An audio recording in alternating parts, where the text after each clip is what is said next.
azontsika lana mami dia mami ny fiarahana fa ny afarany de fisarahana de zany fona no manjo de fatao ahoanamo rano maso be de belo efa ny tete napatrapatraky ny fisarahana efa tsy hita isako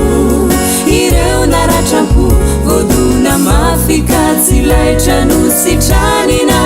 eny fanay sika rehetra izao anie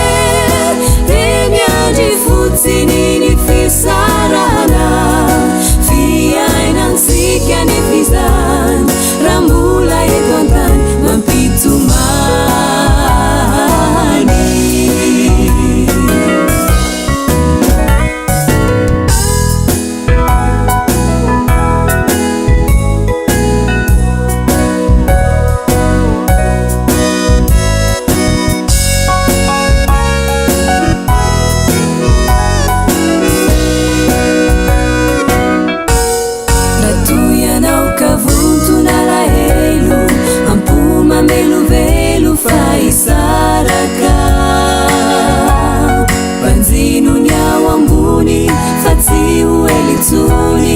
isika de iakatra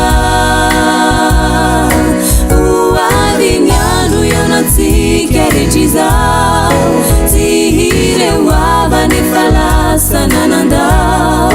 de iaraka iriary ho mandraky zay dory anisika de iaramony natoko minilay tomporetsyto